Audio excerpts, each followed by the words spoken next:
महाश्मशान में चारों तरफ अंधेरा छा गया है। अक्सर मैं और पागल बाबा बामा खेपा बाबा के समाधि के पास ही बैठकर बातें करते थे, लेकिन आज जिस जगह पर बैठा हूँ वहाँ कोई भी फ्लड लाइट नहीं है, इसलिए आसपास अंधेरा ही है।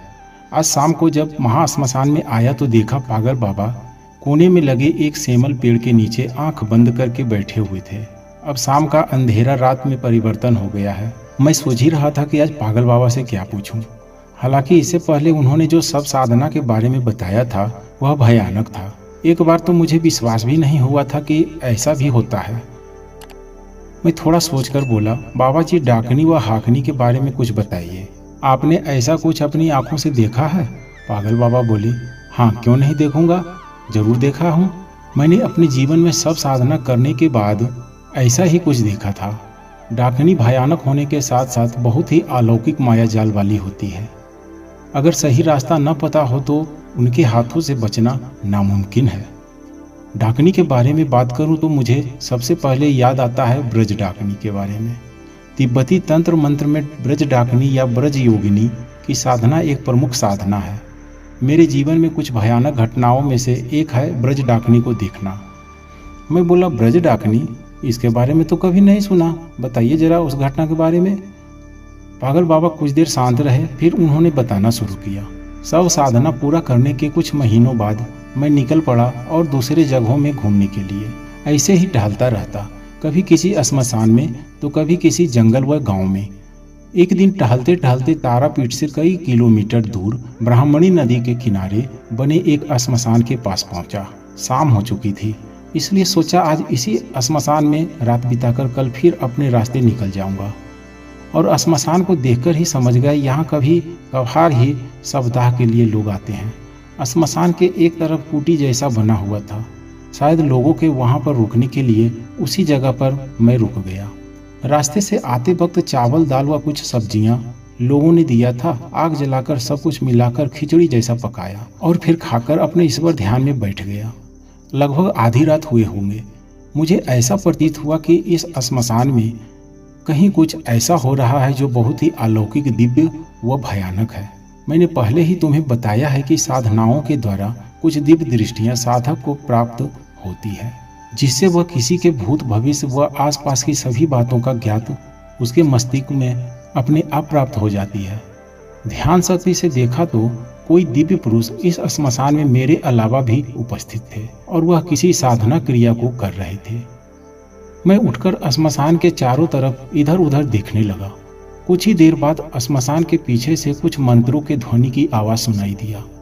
श्मशान के पीछे झाड़ियों में पेड़ों से घिरा एक छोटा जंगल के जैसा कुछ था। वहीं एक खाली स्थान पर एक कापलिक साधु हवन कुंड के सामने साधना कर रहे थे और हवन कुंड से 4-5 हाथ की दूरी पर एक लड़की का शव रखा हुआ था। पहले मुझे लगा शायद यह कापलिक साधु सब साधना कर रहे हैं, लेकिन वह जो कर रहे थे वो कैसी साधना थी मुझे नहीं पता। किसी दूसरे साधु के तंत्र साधना को नहीं देखना चाहिए या फिर उसे एकांत ही छोड़ देना चाहिए, पर किसी आशंका बस मैं उस कापलिक साधु के साधना को दूर से ही एक पेड़ के नीचे बैठकर देखने लगा। कुछ देर बाद वह कापलिक साधु जोर जोर से मंत्र पढ़ने लगा और कुछ ही देर में उसके सामने रखा हुआ शव कांपने लगा।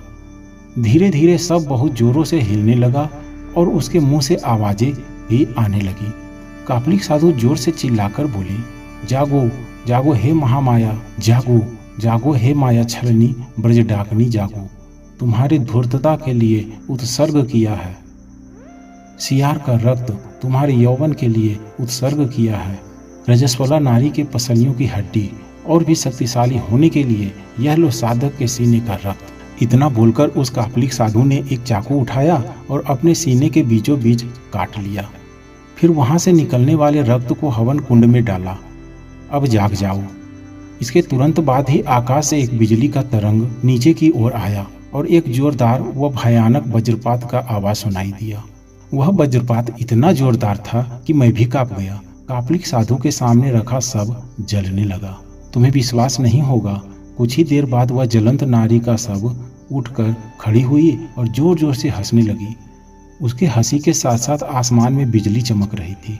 ऐसा भयानक दृश्य मैंने पहले नहीं देखा था और एक साधक के अलावा कोई आम व्यक्ति इसे देख भी नहीं सकता था। कापालिक साधु जोर जोर से हंसते हुए बोला, मैं सफल हुआ, जाग उठी है ब्रजडाकनी, जाग गई है। अब तुम सभी को दिखाता हूँ कि मैं कौन हूँ। कापालिक साधु डाकनी को भोग अर्पण करने लगे और मैं वहाँ से उठकर फिर श्मशान के झोपड़ी में चला गया। कापालिक साधु बहुत ही ज्ञानी हैं, इसमें कोई दो राय नहीं था। इसलिए मैंने सोचा कि उनके साथ रहकर शायद कई सारे और गुप्त व रहस्यमय विद्याओं व साधनाओं के बारे में ज्ञान मिलेगा। सुबह देखा तो वह कापालिक साधु श्मशान के कोने में बैठकर कुछ कर रहे थे। मैं उनके पास जाकर नमस्कार करके बोला, बाबा जी, मुझे अपना शिष्य बना लीजिए, मैं आपके साथ रहकर साधना करूंगा। कापालिक साधु मुझे देखते ही बोले, तुम तो कोई आम साधक नहीं हो। मैं देख रहा हूँ जिनका तुम पर आशीर्वाद है उनका आशीर्वाद सभी को प्राप्त नहीं होता, और तुमने कई प्रकार की साधनाओं को सिद्ध भी किया है। तुमको मैं और क्या ज़्यादा दे सकता हूँ। फिर भी अगर मेरे साथ रहना है तो रहो। वैसे भी मैं एक भयानक साधना की तैयारी कर रहा हूँ जिसमें तुम मेरी मदद भी कर सकते हो। उस दिन से मैं उनके साथ रहने लगा। वह कापालिक साधु प्रतिदिन सुबह निकल जाते और बहुत सारे तंत्र की सामग्रियों को लेकर आते और न जाने क्या क्या करते रहते। मैं श्मशान में बैठकर अपने प्रतिदिन के साधना ध्यान को करता रहता। प्रति रात वह कापालिक साधु हवन करते और उनका प्रमुख हवन था ब्रजडाकनी के लिए। कभी सियार की चमड़ी तो कभी खून व मांस, यही सब लाकर वह प्रतिदिन हवन पूजा करते थे। मुझे इतना समझ आ चुका था कि इस अमावस्या को कापालिक साधु कोई बड़ा तंत्र हवन करने वाले हैं। उनके पास रहते हुए मुझे लगभग 1 सप्ताह हो गए थे, परंतु वह प्रतिदिन के अपने साधना के सामग्री को जुटाने के लिए व्यस्त रहते। एक शाम मैंने उनसे पूछा, बाबा जी, उस दिन आपको डाकनी साधना करते हुए देखा था, क्या इस अमावस्या को भी आप कोई साधना करने वाले हैं? कापालिक साधु बोले, वो तो तुमने मुझे उस दिन डाकनी साधना करते हुए देखा था। जानते हो मैं उस दिन किस डाकनी की साधना कर रहा था? नहीं, ठीक से तो नहीं जानता, आप बताइए। वह थी ब्रजडाकनी। मुझे अपने अपमान का बदला लेने के लिए उनका आह्वान करना पड़ा। मैं थोड़ा चकित होकर बोला, अपमान का बदला? किसने आपका अपमान किया? कापालिक साधु गुस्से से आग बबूला होकर बोलने लगे। यहाँ से कुछ कोस दूर एक गांव में मैं सदानंद नामक व्यक्ति के घर रुका था। उसके आदर सत्कार से मैं बहुत खुश था। मैंने उसकी लड़की को देखा। उसके अंदर भैरवी साधिका बनने का पूर्ण लक्षण था। उसकी लड़की को मैं अपना भैरवी बनाना चाहता था, इसलिए मैंने सदानंद से कहा कि अपनी लड़की को मुझे दे दो। उसने दिया तो नहीं, अपितु मेरे ऊपर हाथ उठाया और मुझे धक्का देकर घर से बाहर निकाल दिया। उसके कहने पर पूरे गांव वालों ने मिलकर मेरा तिरस्कार किया और मुझे गांव से बाहर फिकवा दिया। मैं हूँ कापालिक पिशाच चंड, जिसके आंखों में आंख डालकर कोई तांत्रिक बात नहीं करता। उसके ऊपर उन गांव वालों ने हाथ उठाया। अब उन्हें दिखाता हूँ कि यह पिशाच चंड क्या कर सकता है। मैंने ब्रजडाकनी को जगाया है। मुझे तिरस्कार करने वाले एक भी आदमी को मैं नहीं छोड़ूंगा, और इस अमावस्या के साधना पूर्ति के बाद मैं जो कहूँगा ब्रजडाकनी वही करेगी। तारापीठ के आसपास के तांत्रिकों में कापालिक पिशाच चंड नाम फैला हुआ था। यह सच था कि कोई भी तांत्रिक उनके सामने खड़ा नहीं होता था। वह बहुत ही बड़े साधक थे, जिनके पास कई सारे रहस्यमय विद्याओं का ज्ञान था। मैंने भी इनका नाम सुना था, लेकिन इन्हें कभी देखा नहीं था। तांत्रिकों से भी सुना था कि उन्होंने कई लोगों को ठीक किया है, जिसे बड़े बड़े साधु भी नहीं कर पाए। ऐसा कहते हैं कि स्वयं पिशाचों ने उनकी पूजा की थी, जिसके बाद उनका नाम पड़ा पिशाच चंड। लेकिन मैंने यह नहीं सोचा था कि कुछ लोगों के तिरस्कार से इतने बड़े साधक का मन उनसे बदला लेने के लिए उतारू हो जाएगा। मैं बोला, मैं आपका नाम सुना था, परंतु यह नहीं जानता था कि आप कुछ लोगों को माफ भी नहीं करना जानते। एक उच्च साधक का साधक बनने से पहले प्रथम ज्ञान यह दिया जाता है कि वह किसी दूसरे अज्ञानी असहाय व्यक्ति पर अपने तंत्र शक्ति का उपयोग नहीं करेगा। मैं आपके पास अब एक भी क्षण नहीं रुकने वाला। किसी से बदला लेने के लिए की गई साधना कभी सिद्ध नहीं होती। कापालिक साधु बोले, तुम कौन होते हो मुझे ज्ञान देने वाले? जाना है तो चले जाओ, पर मैं अपना बदला तो लेकर ही रहूंगा।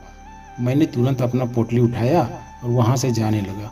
पीछे से कापालिक पिशाच चंड चिल्लाकर बोलते रहे, गांव वालों की तरह तुमने भी मेरा अपमान किया है। अगर देवी की कृपा तुम पर न होती तो मैं अभी अपने शक्तियों से तुम्हारा परिचय करवा देता, पर इस अमावस्या के साधना के बाद ब्रजडाकनी गांव वालों के साथ तुम्हें भी नहीं छोड़ेगी और तुम्हें तब कोई भी नहीं बचा सकता। मैं पीछे बिना देखे ही वहां से आगे बढ़ता रहा। ठीक है, देखते हैं कि आपकी साधना की ब्रज डाकनी क्या मुझ जैसे सच्चे साधक को भी मार सकती है। महामाया की कृपा मेरे साथ है।